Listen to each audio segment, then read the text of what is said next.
রমজান মাসে একটা গজল আমি আপলোড করেছিলাম, গজলটি ছিল এত কেন কাঁদো তুমি, এত কেন কাঁদো তুমি পড়ে সিজদায়, পাপীর তাপে উম্মত আমার কি হবে উপায়, পাপীর তাপে উম্মত আমার কি হবে উপায়।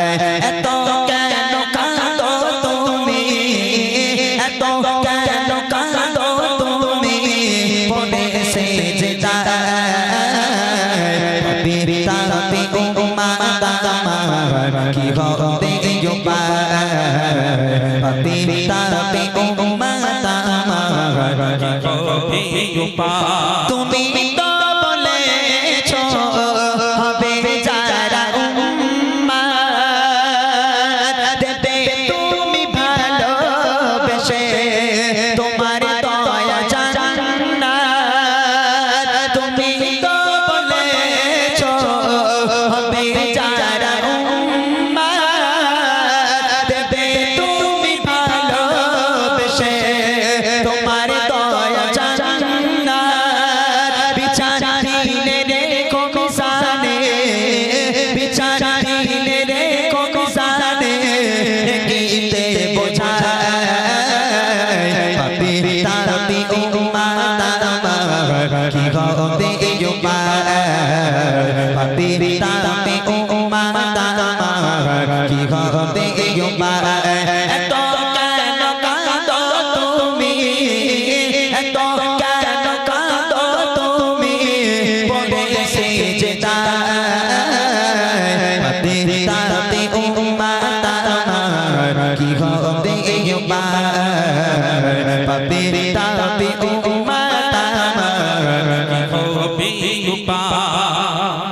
দুনিয়ার বুকে কিছু মূর্খ মানুষ আছে, আপনারা রাগ করবেন না, একটু বলে দিই শোনেন।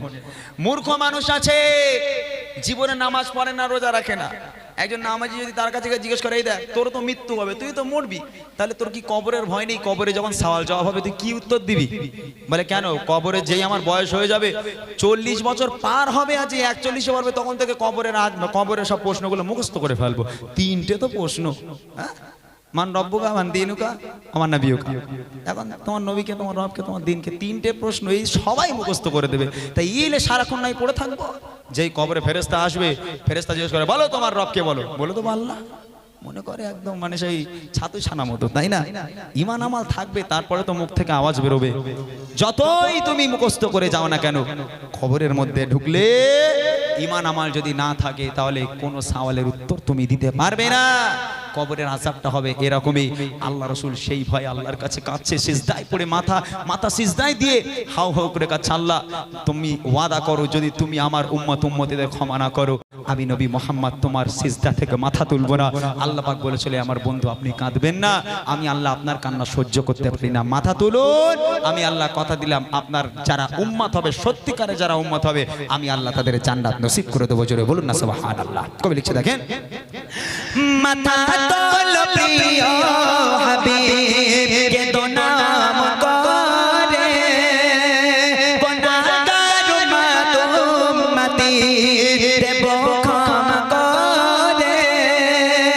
মাথা তোলো প্রিয় হাবিব কে তো নাম করে, গুনাহগার উম্মতি দেব ক্ষমা করে।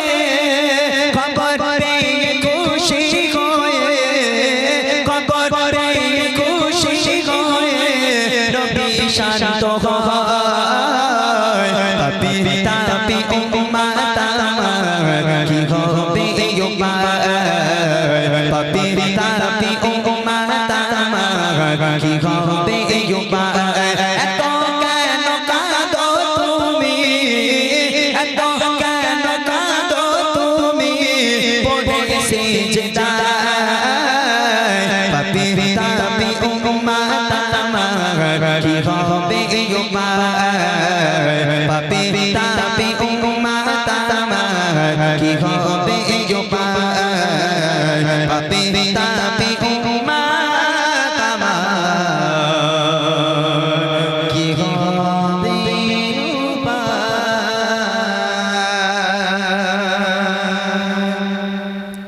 চলেন 10টা 35 হয়ে গেছে। জাহাঙ্গীর ভাই কই 11টার মধ্যে শেষ করি নাকি?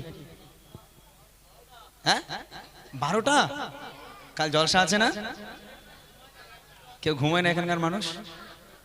এখানকার চাষবাস এলাকার মানুষ বলে কেউ ঘুমায় না। আমি জাহাঙ্গীর ভাইকে বলেছিলাম 10টার মধ্যে শেষ করে দাও। বলে ভাই দর্শক যদি ছাড়ে তো তুমি যেও করি ও লোক নিজের উপরে কোনো দায়িত্ব রাখে না, দর্শকের উপর ছেড়ে দেয়। তা আমি জানি গবিলা দর্শক খুব ভালো, যেহেতু আমি 5-6 বছর ধরে আসছি, আমার উপর একটা ভালোবাসা তো আছে। সবাই বলবো না এই দেখ চল বউ বাড়ি চল, ও সরুপানা মানুষ, ওর কষ্ট দিস না, বাড়ি চল, এরকম বলবে আমি জানি। তবে তার আগে সেই গজলটা আমি আপনাদেরকে শুনিয়ে দেব, যে গজলটা মূল গজল আজকে মেয়েদের জন্য, বিশেষ করে ঘরে যারা যে সমস্ত স্বামী স্ত্রী আছে তাদের জন্য একটা মূল গজল আছে। গজল দেখেন এখনকার গজলগুলো একটু আলাদা, এখন যুগ হিসাবে আমাদের গজল পরিবর্তন করতে হয়। আগে আমাদের মতো এরকম ঝিকঝাক গজল চলতো না। আগে আপনারা এই মুরব্বিয়ান যারা আছে, যারা বয়স্ক মানুষ আছে তারা জানে, সেই আমাদের সম্রাট এসকে হাবিব সাহেব তানার ক্যাসেটের গজলগুলো এখনো যারা মুরব্বি আছে তাদের কানে ভাসে, তাদেরকে বললে তারা পুরো বলে দিতে পারে। যেমন কি গজল ছিল জানো? এসো বলি সকলে মিলে ঈদ মোবারক, এসো বলি সকলে মিলে ঈদ মোবারক, এই রসমে মোবারক, এই ঈদ মোবারক, এসো বলি সকলে মিলে ঈদ মোবারক। এসকে হাবিব সাহেবের গজল এখনো পর্যন্ত আমাদের কানে ভাসে। তবে আমাদের ভাই বোন যা এখন মানে এই জেনারেশন হিসাবে আমাদের গজল পরিবর্তন করতে হয়, একটু ঝিকঝাক না হলে তারা শোনে না। চলেন একটা আগেকার গজল আপনাদেরকে শোনা, এসকে হাবিব সাহেবের সকলকে আরেকবার মনে করিয়ে দিই, তারপর ইনশাআল্লাহ আমি আমার গজলে আবার ফিরে যাবো, রিকোয়েস্টে কালামে যাবো। তার আগে চলেন একটা পুরাতন গজল শুনে দেখেন কতটা মর্যাদা ছিল সে সমস্ত গজলের। কবি ছন্দের মাধ্যমে লিখছে, আমি নবী আমার মুক্তি দাতা সবার, খোদা যারে বন্ধু করে দিল যে উপহার, আমি নবী আমার মুক্তি দাতা সবার, খোদা যারে বন্ধু করে দিল যে উপহার, আমি নবী আমার মুক্তি দাতা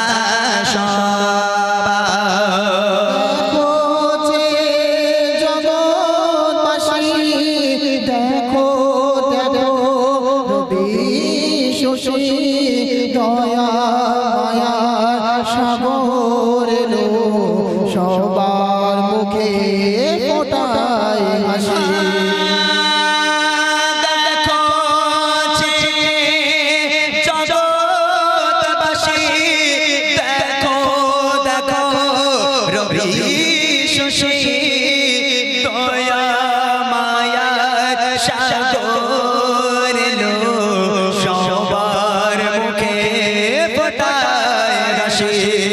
সোনে ফারিস্তারা দেখে হবে আতো ভরা, হয়নি এমন হবে না মুহাম্মদ নাম জাহান, আমি নবী আমার মুক্তি দাতা সবার।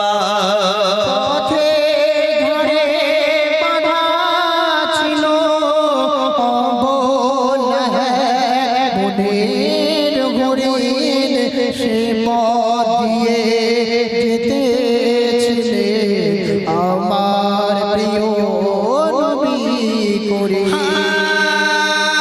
পথের ধারে বাঁধা ছিল অবলায় বনের হরিণ, সে পথ দিয়ে যেতেছিলেন আমার প্রিয় নবী করে। ডেকে বলে নবীজিকে ছেড়ে দাও গো আজ আমাকে, কচি কচি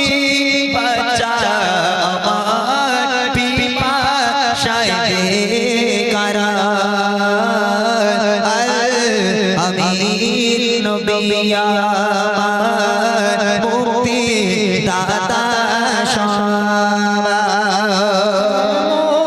নবী কোথায় পাবে কাকর পাথর যা সাক্ষ্য দেবে পিঠে মোহরে নবুয়াত নিয়ে গোরা চড়ে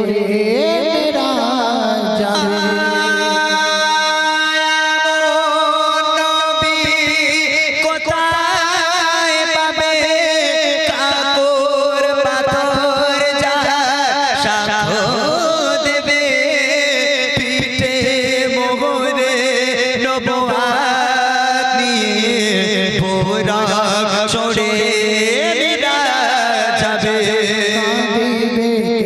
এমন আরশ ধরে উম্মতের তরে ওই মেঘেশারে আবুল কালাম ধন্য হলো উম্মত হয়ে দাঁড়ায়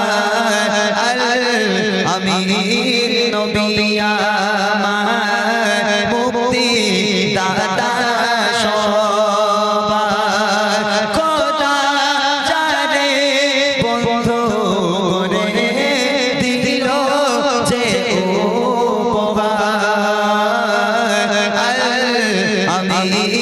নবী আমার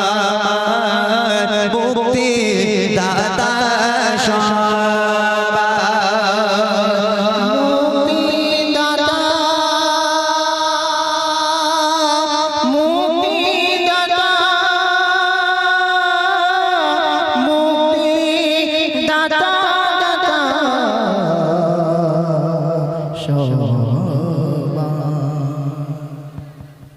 মাশাআল্লাহ মাশাআল্লাহ, খুব সুন্দর কালাম।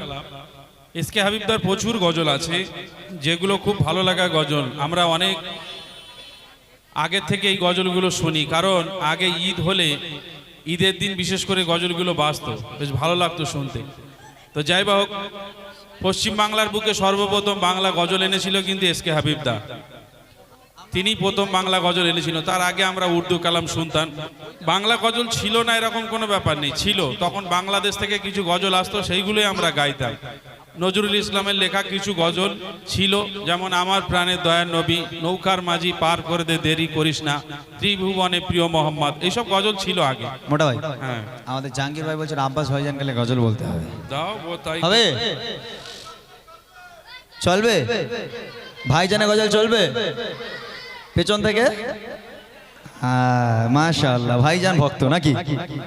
ভাইজানের মানে যার যদি কোনো ব্যক্তি ঘুমায়, আমি দেখেছি প্রোগ্রামে, ধরে নেন গজল শুনতে শুনতে বেচারা ঘুমাচ্ছে, যে বলো ভাইজানের গজল হবে, হ্যাঁ হ্যাঁ হবে হবে হবে, মানে ভাইজানের প্রতি এত মহাব্বত, এত ভালোবাসা, ঘুমাক আর যাই হয়ে যাক না কেন, ভাইজান হবেই। ঠিক আছে, ভাইজানের গজল হবে ইনশাআল্লাহ। তারপর আমি আর বিলম্ব করব না, যে গজলের কথাটা বলছিলাম মা বোনেদের জন্য, সেই সাংসারিক জীবন